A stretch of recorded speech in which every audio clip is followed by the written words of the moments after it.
Okay, welcome. And here we are, starting after our midterm exam, which, by the way, I think most people did really well on. Congratulations.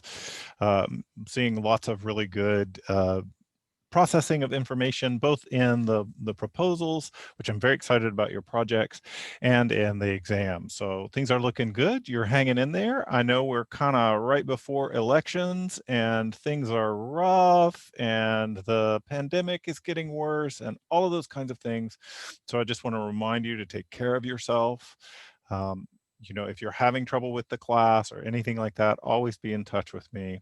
I'm trying very hard to increase my flexibility during this pandemic to be adjusting to what your needs are and how the class is working for you. We're going to dive back in this week with some focus on the news and looking at news reporting and media. This next unit focuses quite a lot on media, and we're going to start by looking particularly at the news and some of the challenges in the news with thinking about environmental issues. Okay. So first of all, I want to start by suggesting, as Henry does, that there are some normative values of journalism. And let's understand here that we all have normative values, right? A normative value is just simply a presumption that we have that things should be this way. That things should be normal this way, right? So I think sometimes, especially if you feel like you live in a subaltern public or a countercultural individual in any way, shape, or form, you might orient to norm or normative as, mainstream and problematic and horrible, as just another word for the status quo. But that's not what I mean here by that. And when we talk about normative values, what we're really talking about are the presumptions of what should be the norm, what should be the norm. And there are certain of these that we carry with us about journalism that we do and don't live up to, and that can cause us some trouble as we do the work of thinking about journalism. Okay. So first of all, we certainly believe that news stories should be objective and unbiased, that the news is primarily about sharing information about what has happened. And in sharing that information, it should be objective, it should have integrity, and it should tell us, you know, the truth. It should be objective. It should not be being guided by anybody's particular interests. There are a lot of challenges to this presumption, but this still remains one of the core center ideas of news and news reporting. Interestingly, this is one of the reasons why we in a sort of capitalist and free market society promote the idea of multiple news sources, because that already kind of buys into a post-truth or the problematics of truth to begin with, and suggests that the truth will emerge maybe between multiple people and multiple outlets providing the reporting. Okay. Next is that we think that the information should be true and verifiable. So in addition to it being kind of objective and unbiased, the reporting should be true. It shouldn't be lying, right? And moreover, if you make a claim about this happened, then I should be able to go either to another news source, or I should be able to go to the people that you interviewed and verify that this thing in fact happened. So again, it is information that should be true and verified. And I think that verifiable one is something that is often shared between, say, journalism and the scientific method. When we do inquiry in the scientific method, in addition to kind of generating data, we are very much interested in other scientists being able to verify that data and replicate the study. Likewise, I think in journalistic reporting, we expect that if other reporters and went and talked to the same people that were involved in the story, the same experts and so forth, that they would get information that would be verifiable. The information needs to be relevant and significant. That is to say, a news story, sometimes the common phrase is, if it bleeds, it leads, right? So acknowledging that death and violence and those kinds of things are very significant and matter to us a lot more. One of the questions that any reporter has to answer when pitching a story to an editor or whatnot is, why does it matter? What's its significance? And here I think we're looking that the information should be relevant and useful to the communities that are consuming it. Hold on to that idea, because that begins to start having a driving force on what constitutes the news. And so, you could certainly say that environmental issues are relevant and useful to us, but some of them have not been deemed relevant and useful to us, or they're too complicated or hard to study. And so again, we're working around this notion that the information that we share in newspapers and on television and in journalism generally should be relevant It should be useful. It should be something that the people that are consuming the news care about. And there's a reason why that matters that we'll hit here in a minute.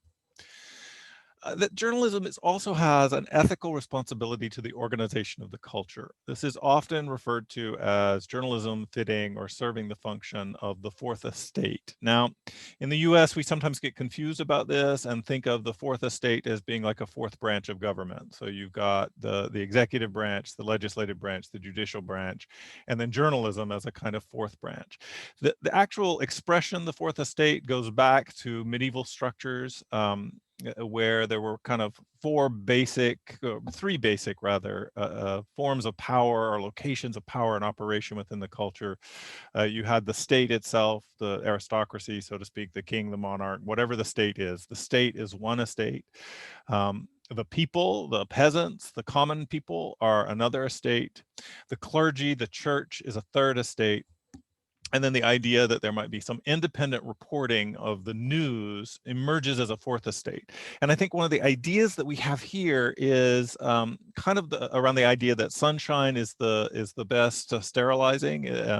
That the nefarious and conspiracies and nefarious actors and bad politicians and those kinds of folks don't want you to know what's going on. So they're going to try and hide that. And in order to hold our leaders accountable, in order to hold our businesses accountable, in order to hold the church accountable, having journalists, having people who investigate, share the information and get the information out is an absolute necessity to the functioning of a free society.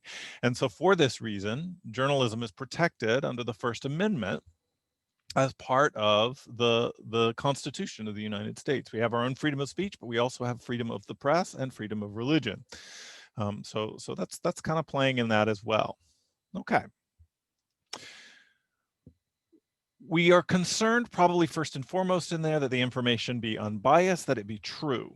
So what are the sources of bias in news outlets that are always going to be present?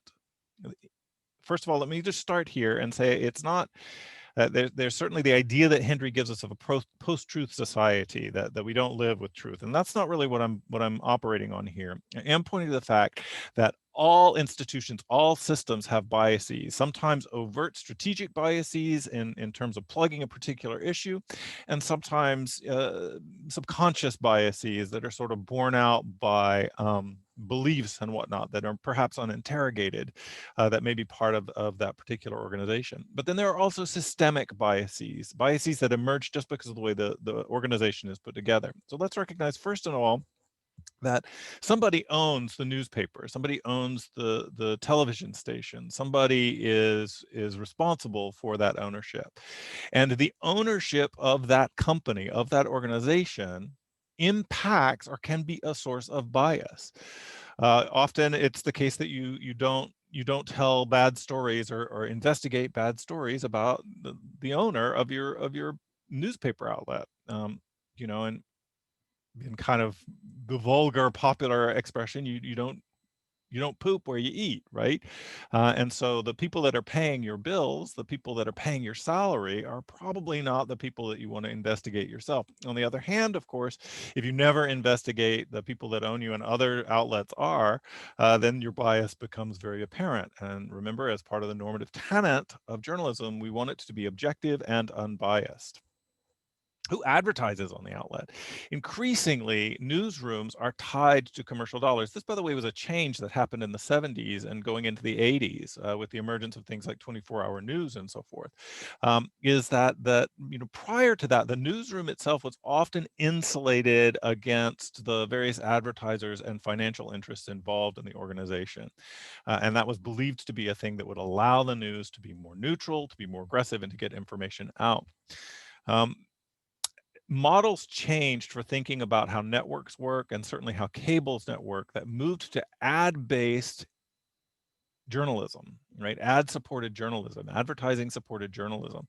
And this started to create the need for attending to the advertisers. So are we likely to be as critical of the somebody who's also paying our bills by advertising on our channel. And if they are a big advertiser, you might get a kind of combination of who owns the outlet, supporting or trying to downplay stories that might impact major advertisers. Now, of course, lately we've also seen, especially with some less news programs than news commentary programs, that when they cross a line and become too biased or too overt, people hit their advertisers to stop advertising with them. And that's an attempt to try and control the kinds of things that they might be saying.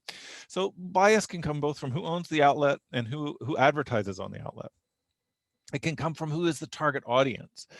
As we have seen a proliferation of news outlets, but really this goes back quite a ways to old school newspapers as well, you recognize that certain populations are targeted by the news. Now, this can be ideologically defined, like it might be a liberal leaning source or it might be a conservative leaning source.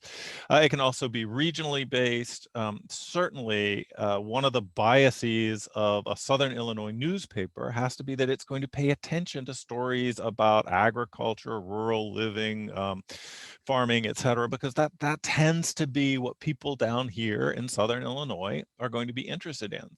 So our audience, our regional community audience, that what's going to be relevant and useful to them is going to drive news content, but also their ideological commitments are going to drive some of the news content and have at least an impact on it, which can result, not necessarily automatically result, in a kind of bias. There is increasingly, with the rise of 24-hour news, a drive for media content. We need news. We need to know what the next news story is. And sometimes that need for news can have an impact on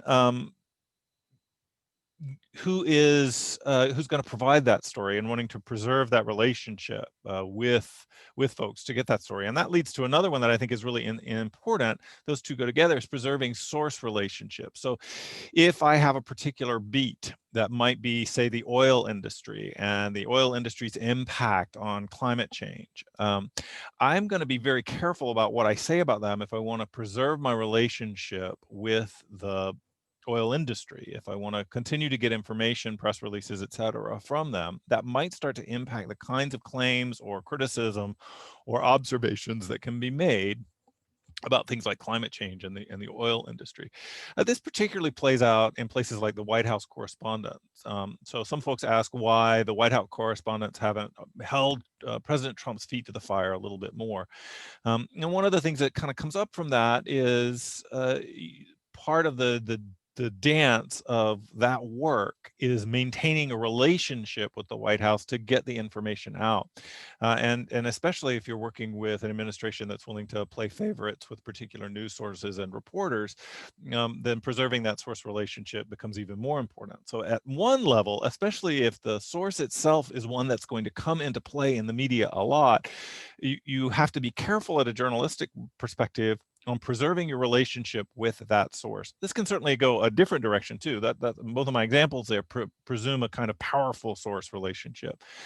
Sometimes a bias or a caution is presented to journalism when you're working with a whistleblower or somebody who's inside the organization that you're reporting on, that you want to preserve that relationship and protect them. But preserving the relationship with your source can itself become a kind of framing or shaping device to the reporting that you might ultimately do. Who's doing the reporting? There are certainly some examples of high-profile reporters and correspondents who get very popular with different media sites. They have their own style or appearance, their own commitments, and this itself can start to have an impact on what gets reported. But I want to be careful here. I find that that's actually pretty minimal, and most of the reporting suggests that reporter personality is pretty minimal in doing that. It's better to sort of see any individual operating within a news industry as operating within a system. They have to pitch stories to editors. There's lots of people involved in getting that story on the air. That construction of that persona of the reporter is as much the individual's construction as it is the construction of the system that they're working within. But there are certainly places and cases where the reporter's own personality can become defining in terms of what they report and what they don't report. Here I might point to somebody like a Glenn Greenwald, famous for breaking the Edward Snowden story and the kinds of information that comes from Edward Snowden. Over the years, though, since that reporting and since some of the backlash that happened to Glenn Greenwald from that, Glenn Greenwald has become a very ideological reporter with his own kind of commitments. Claims a kind of objectivity because, you know, he's critical of the left and he's critical of the right.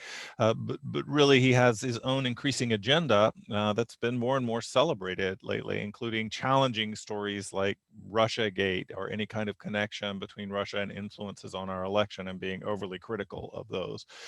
So the reporter themselves can become so big of a name that their commitments start to impact the kinds of stories that they do and become a source of bias.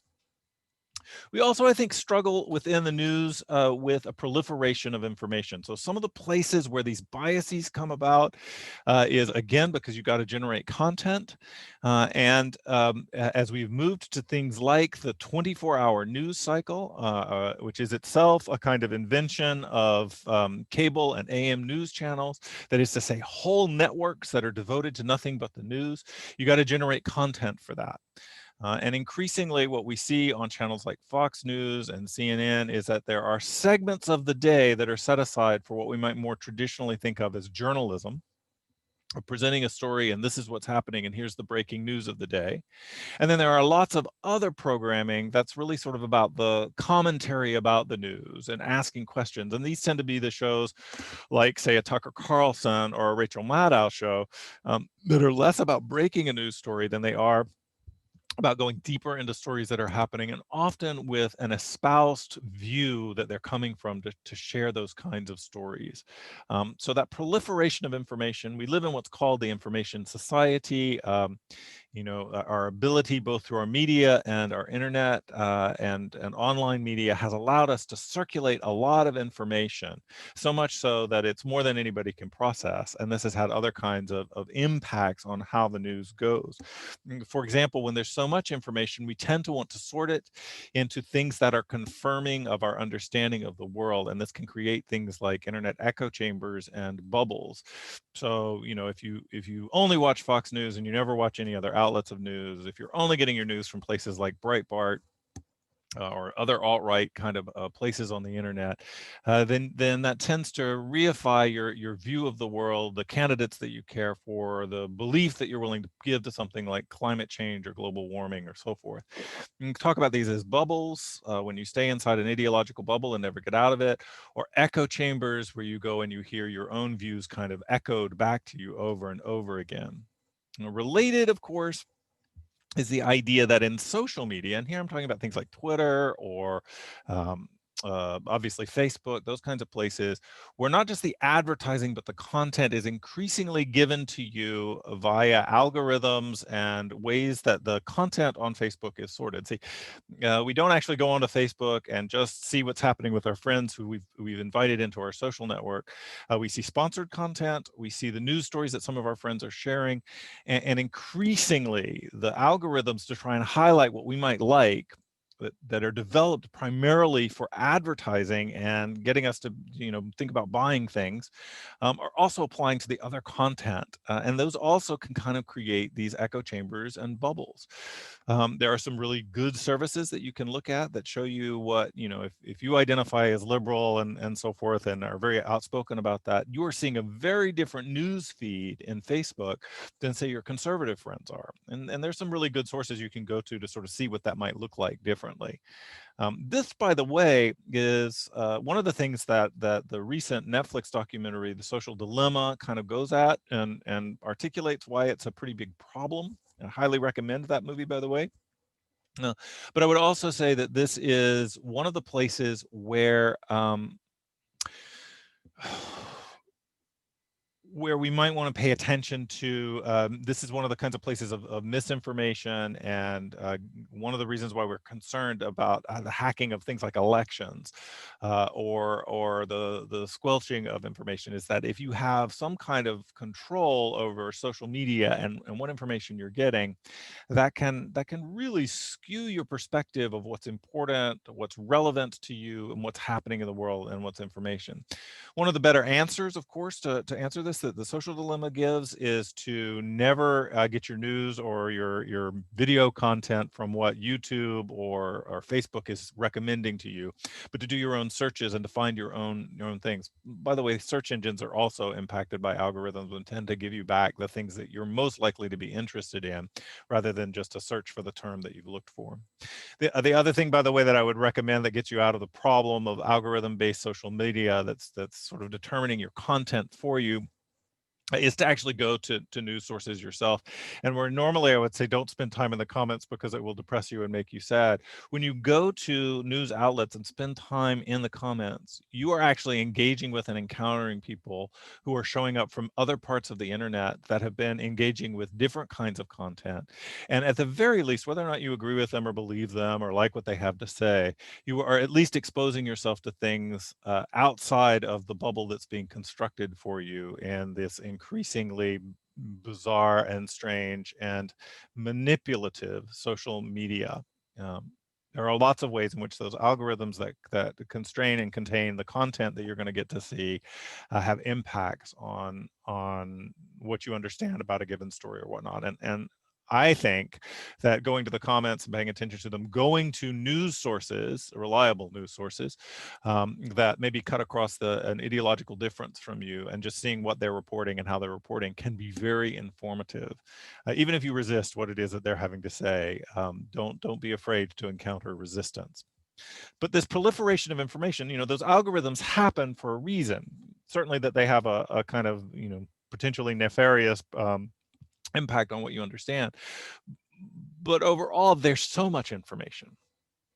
We are swimming in information, in data, and it is increasing at exponential rates as the years go on. And by the way, there is an environmental cost to the preservation of that data, especially digitally, in servers that are, electronic suckers of power, if you will. And I mean literally the energy that makes the servers work. So there is that kind of environmental cost that we don't often spend time thinking about.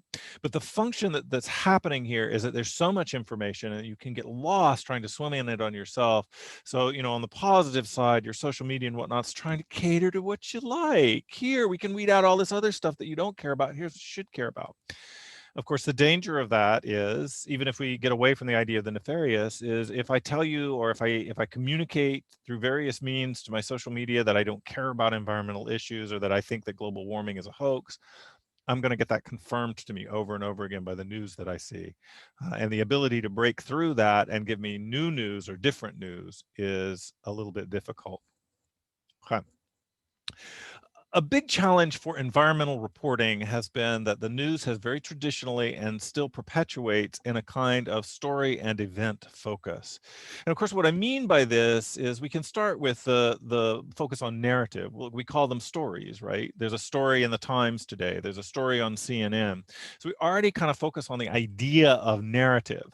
But we also, in thinking about journalism, talk about the journalistic 5 W's and an H: who, what, when, where, why, and how. That the lead of a story should tell you who did what, when, where, why, and how, usually in a sentence or two.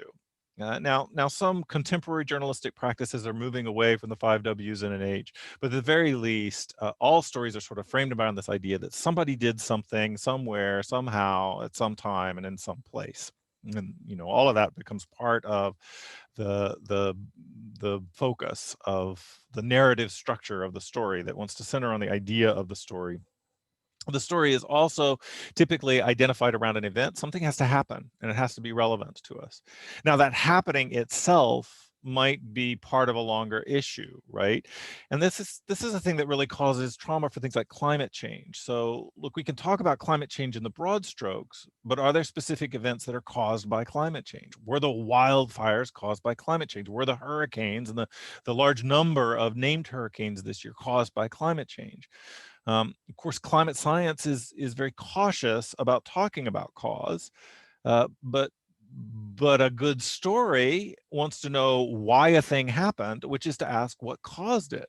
And so that narrative tends to focus us on a thing happens, and that's what we want to pay attention to. And the question that we might ask is there information, is there news content that we should care about that might not be tied to an event or the idea of a story? Now, one of the other things that a story does is it tends to identify heroes, villains, victims, etc. So those two are parts of the story. Who's the protagonist? Who's the good guy? Who suffered? Who was a victim? Who was a villain? Who was a bad guy in this practice? This, by the way, and this tendency to focus is why I chose this chapter for us to actually take a look at Schwartz's melodrama and looking at the melodramatic frame. The idea there, of course, is that Schwartz is telling us that maybe not so much in a journalistic context, but in an activist context or in an information campaign context, sometimes the melodramatic frame is useful because it clarifies for us who's doing the bad thing, why they're doing it, and who's suffering from it. So that ability to kind of polarize the issue into good versus bad, villains versus heroes can be very useful for activists who are trying to clarify and mobilize action on an issue.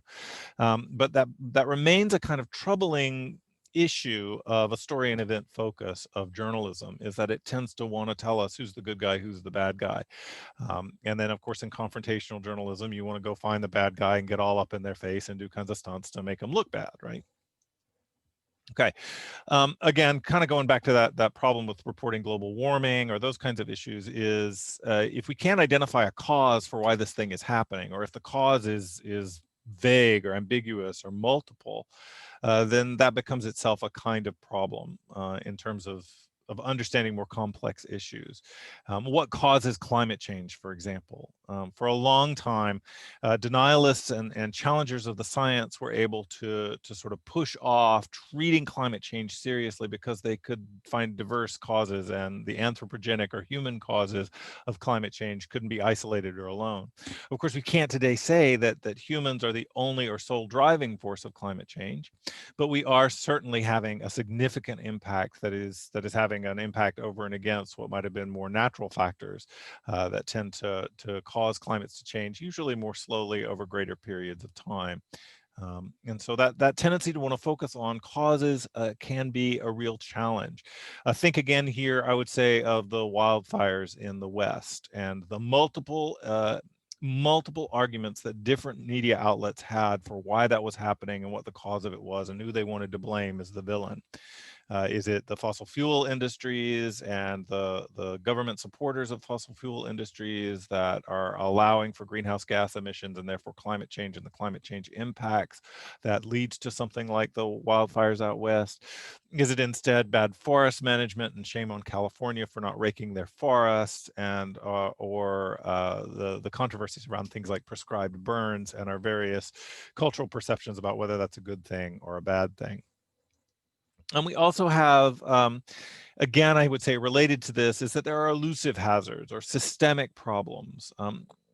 Systemic problems, probably the big one lately, and it's not a big environmental issue, is we talk a lot about institutional and systemic racism. That's a big, broad, complicated issue in our culture.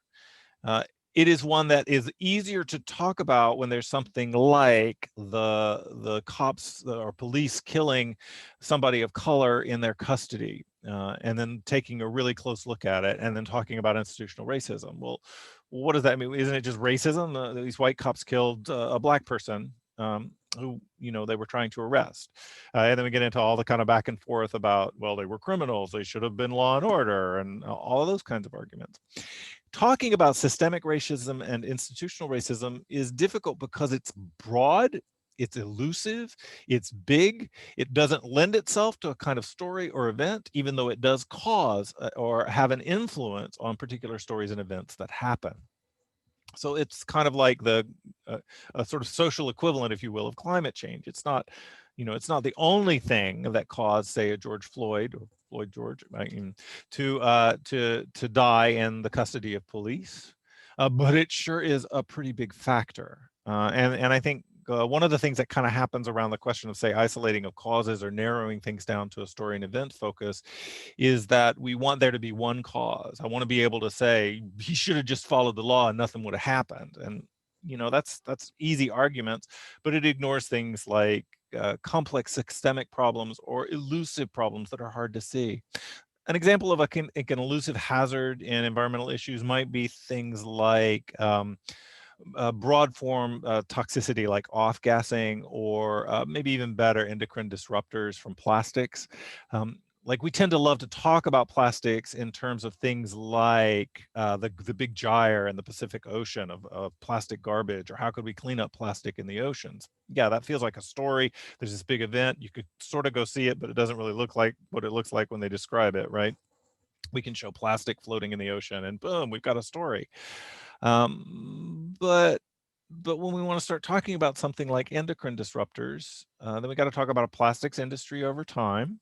We've got to talk about what endocrine disruptors are. We've got to talk about a toxicity that may not have major impacts on your life during your lifetime, but are transgenerational and are probably going to be passed on to your kids and their kids from your exposure and their continued exposure. We are just now entering into the third generation of people growing into adulthood whose grandmothers were exposed to plastics, the emergence of plastics in the middle of the 20th century. And so, but it's hard, first of all, to isolate a singular cause for whatever conditions they might be having, and the degree to which something like hormone imitators and endocrine disruptors might be causing that.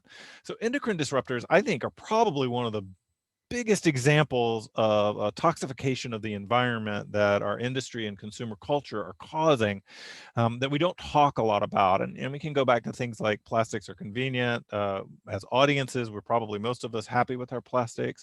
They also are involved in things like industry and advertisers who don't want us to say bad things about plastics. We don't have a lot of alternatives to them. Think about something like the straws last year, that the last couple of years that people have been trying to, like, let's get rid of straws, and suddenly you've got, why do we got to get rid of straws, and look at who's impacted by that, and you're not being aware enough when you want to get rid of straws.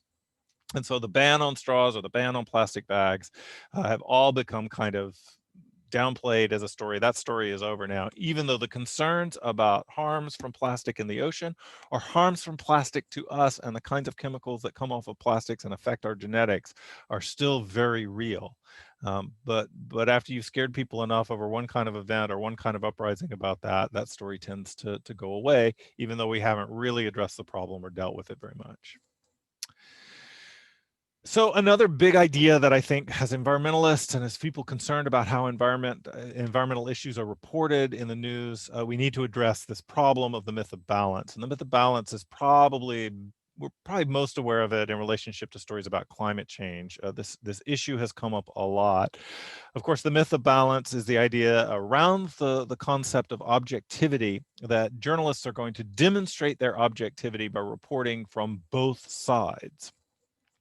So typically in a news report on an issue, you might have like two talking heads on the story, the Republican and the Democrat, the I don't know, the capitalist and the Marxist, the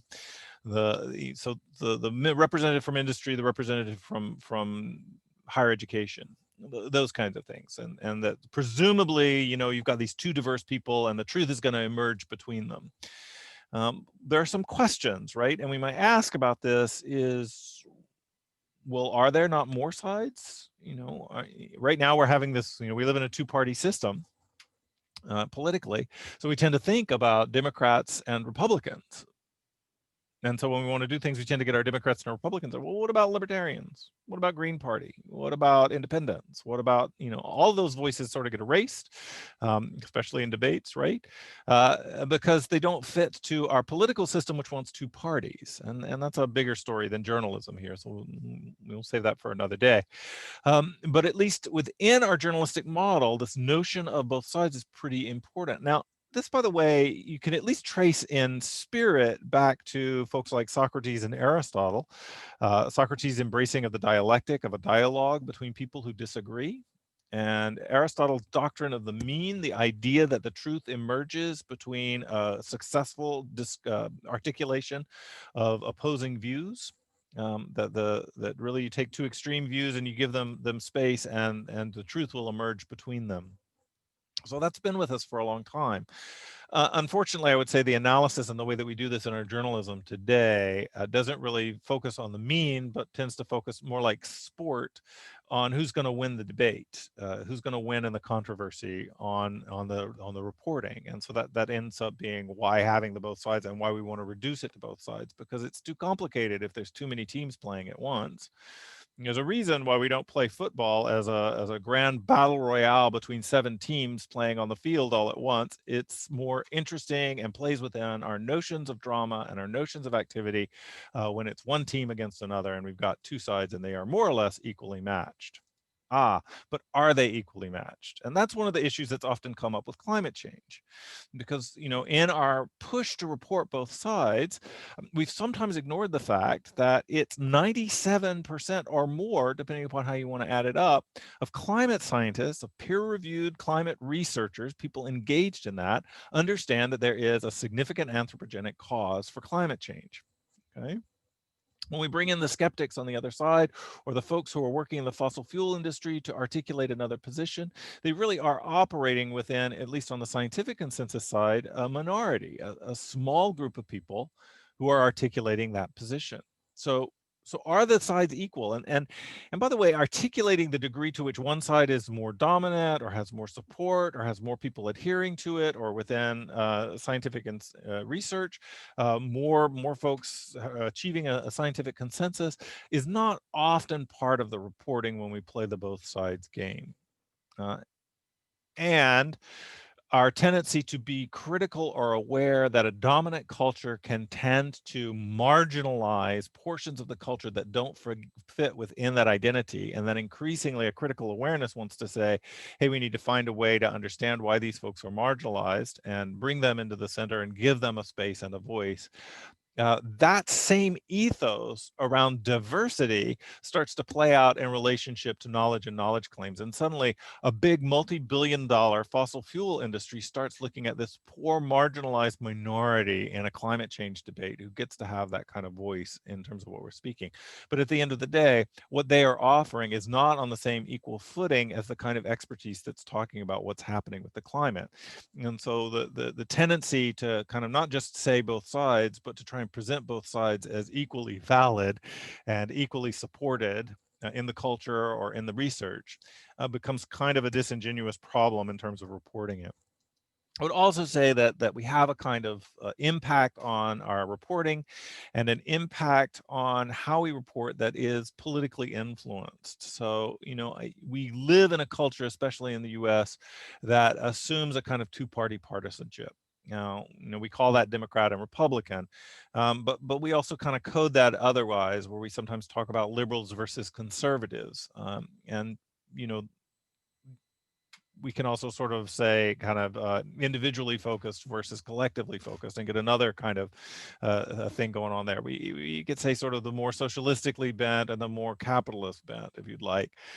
All of these are themselves sort of odd constructions with, again, lots of variation in between. But those political influences also tend to drive us. And it's not accidental that, with something like climate change, in addition to having climate scientists and fossil fuel industries who are on opposite sides, one of those aligns more with one of the parties than the other one does, at least overtly. You could say that the big dollars from the fossil fuel industry are just as much in the Democratic Party as they are in the Conservative Party, right? The Republican Party. But that two-party partisanship is also kind of playing out in this notion of a myth of balance, that if we're talking about political issues and we've got two major parties and there's something going on, we're probably going to want to have a representative from the Republicans and a representative from the Democrats. And that same model then plays out around issues that are not at least immediately or overtly political, but of course end up becoming political as we start thinking about how we're going to act on them and how we're going to engage in those. Let's also remember, going back to the power of story and the power of conflict, is that part of the drama of a story is the agon, going back to Aristotle. Aristotle's theories about how tragedy works. And the agon is just a big fancy Greek word, or short fancy Greek word, if you will, for conflict. And so part of what the myth of balance does is it plays into the idea of let's have a conflict, and let's really celebrate the idea of conflict. And so all of these sorts of turns towards polarization and so forth are really built around the idea that conflict is good for getting the story out. And as much as we might like to go back to those normative values of journalism, that it's about telling the truth and getting the information out, we cannot lose sight of the fact that everybody involved in that endeavor is involved in a business. They are making a product. They are looking for it to sell. They are looking for it to be good for selling advertisements, or to be good for selling papers or selling subscriptions. So let's recognize that that is also at play here, in addition to the political impacts. Now, one of the reasons why I want to kind of come at political influence here, and this, we're going to my last slide here, is I want to talk a little bit about liberal bias in the media. First of all, I want to be clear here.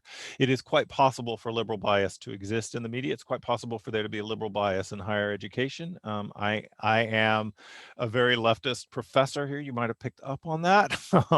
I certainly I try to be aware of and acknowledge and be reflexive about and point out where I come from politically as a way of identifying, a potential source of liberal bias.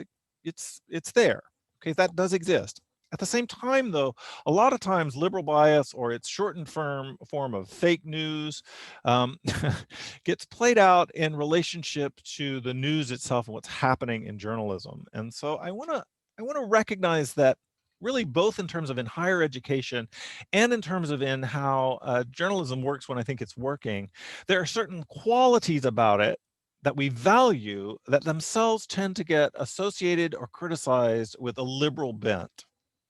Even though they're not necessarily ideologically liberal, over time, a politicization of the news, the politicization of higher education tends to look at these activities as liberal and a source of liberal bias.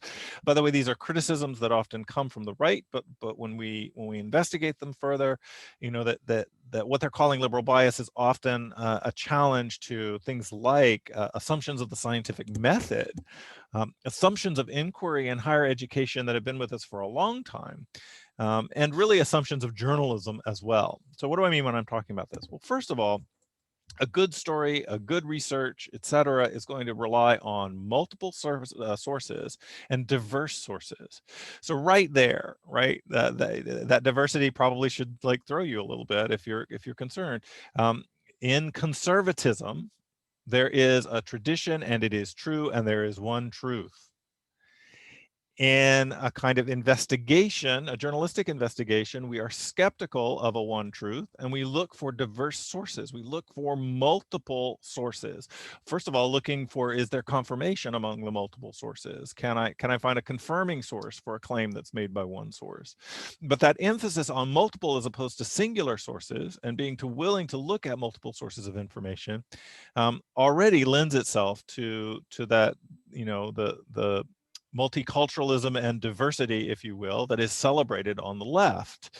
The idea that the truth resides between and among multiple and understandings of what's going on is itself often perceived as a kind of liberal construct, when really what it's sort of saying is, the best research pulls from multiple, absolutely, credibility and fact checked, but multiple sources to try and understand how the whole story comes together. That whether we're talking about higher education research, or whether we're talking about good journalism, that there's going to be a critical assessment of the claims and conclusions, either in the story itself or in the way the story is presented by those sources.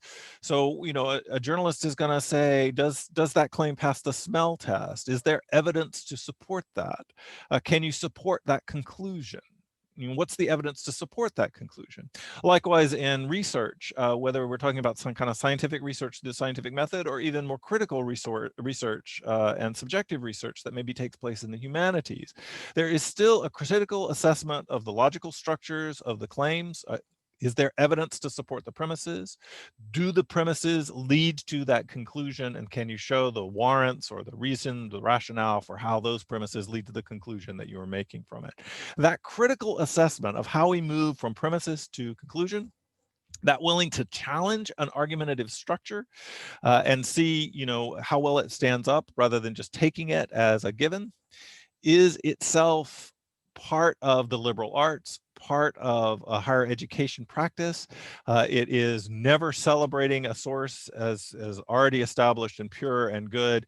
All sources are open to some level of skepticism and investigation. Hmm.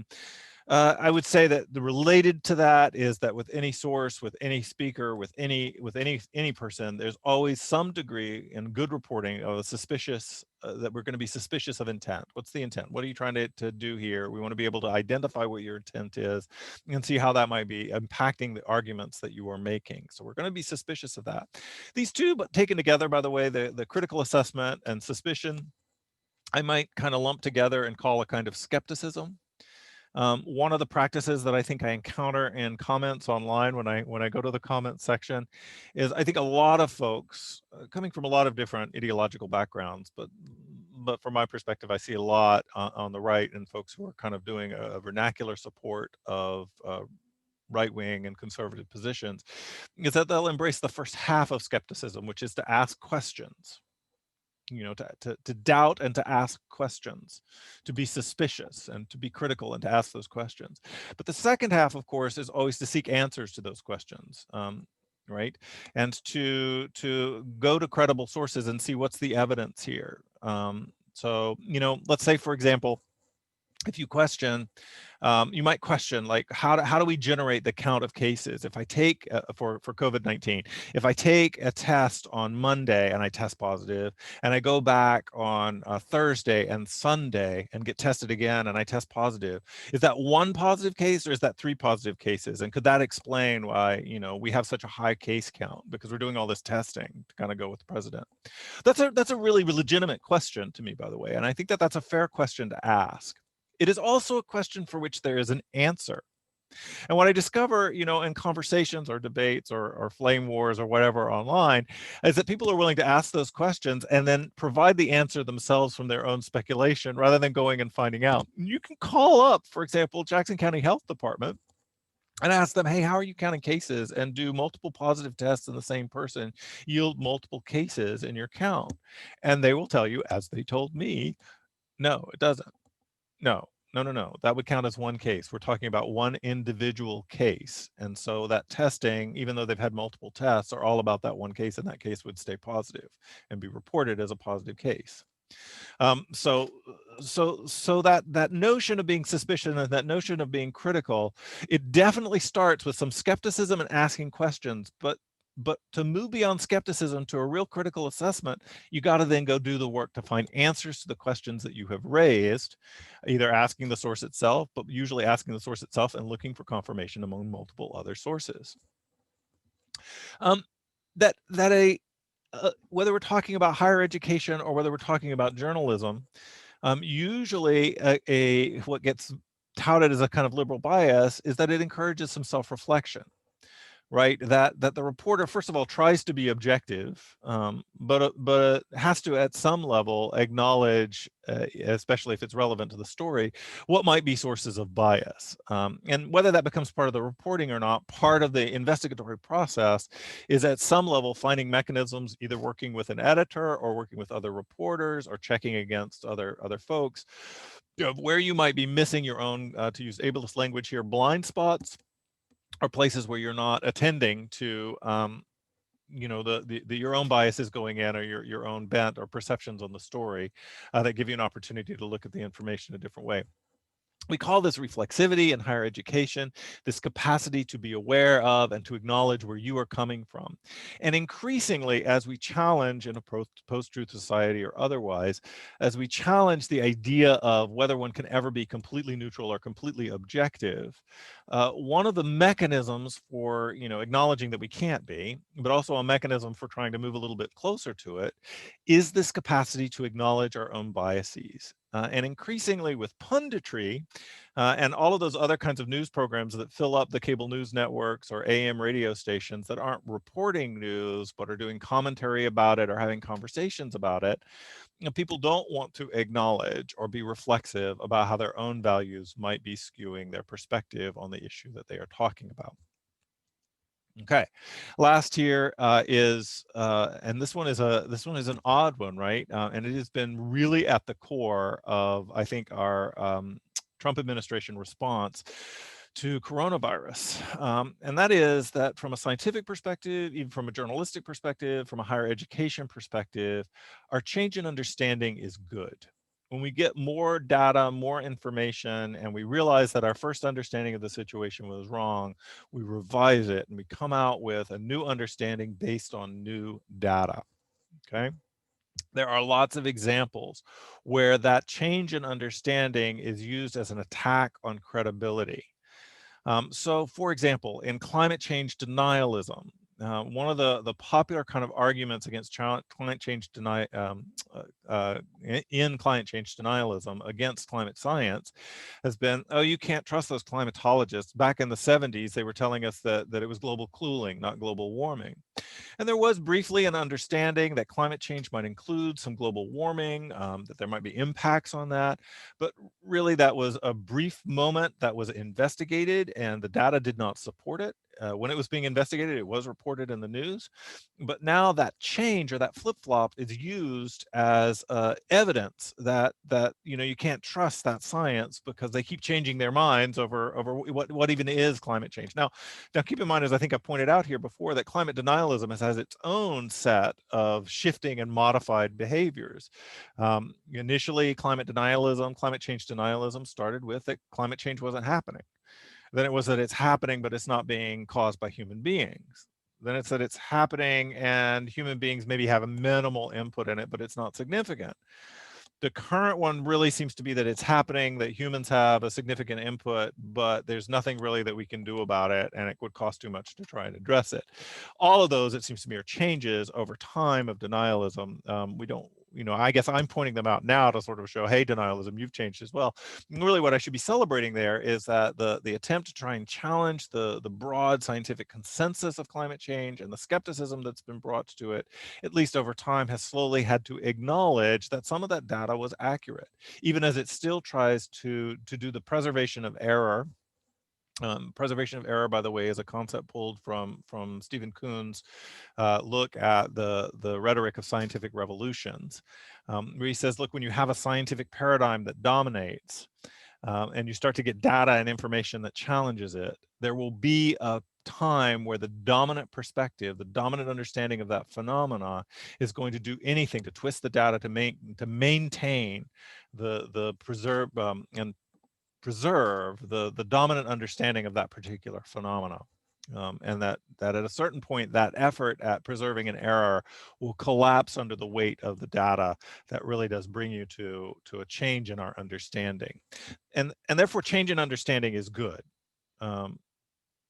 That is really, it's at the core of the scientific method. And I believe it's at the core really of our higher education, is that we research, we want to understand, we go in with a hypothesis, if we're hypothesis testing, or we go in with a thesis that we are asserting, we make the case for it. Others come back either with evidence to support it or evidence that refutes the original hypothesis, or with arguments of a different thesis and a different nature that are maybe more persuasively made, that begin to make that original thesis start to seem less doable or less realistic.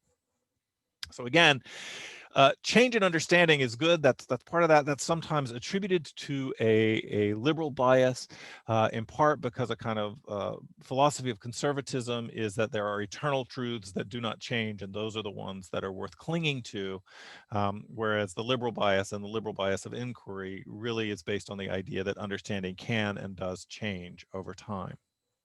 Well, these, I think, are the big ideas, sort of broadly seen in some broad strokes, that I want you to take from thinking about environmental reportage, about environmental issues. as you see, it's sort of generally about the news and how news is reported and some of the challenges of journalism and some of the challenges of journalism currently that maybe reside, whether we're talking about pandemics or political campaigns right now, as we're in the heat of those. Um, but also I think we can see that they do apply to how we understand, grapple with, and our ability to share the necessary and important information about environmental challenges or crises that face us, or environmental issues that we want to talk about and deal with. I'm just over 50 minutes now. I think that's enough talking about journalism. I hope you're having a good time out there. And remember, as I said at the beginning, take care of yourself. And I will see you either on the discussion boards, which I'm slowly catching up on, or in our Zoom meeting this Thursday. Talk to you soon. And of course, if you're having any questions or concerns about where you are in the class, you know where to find me.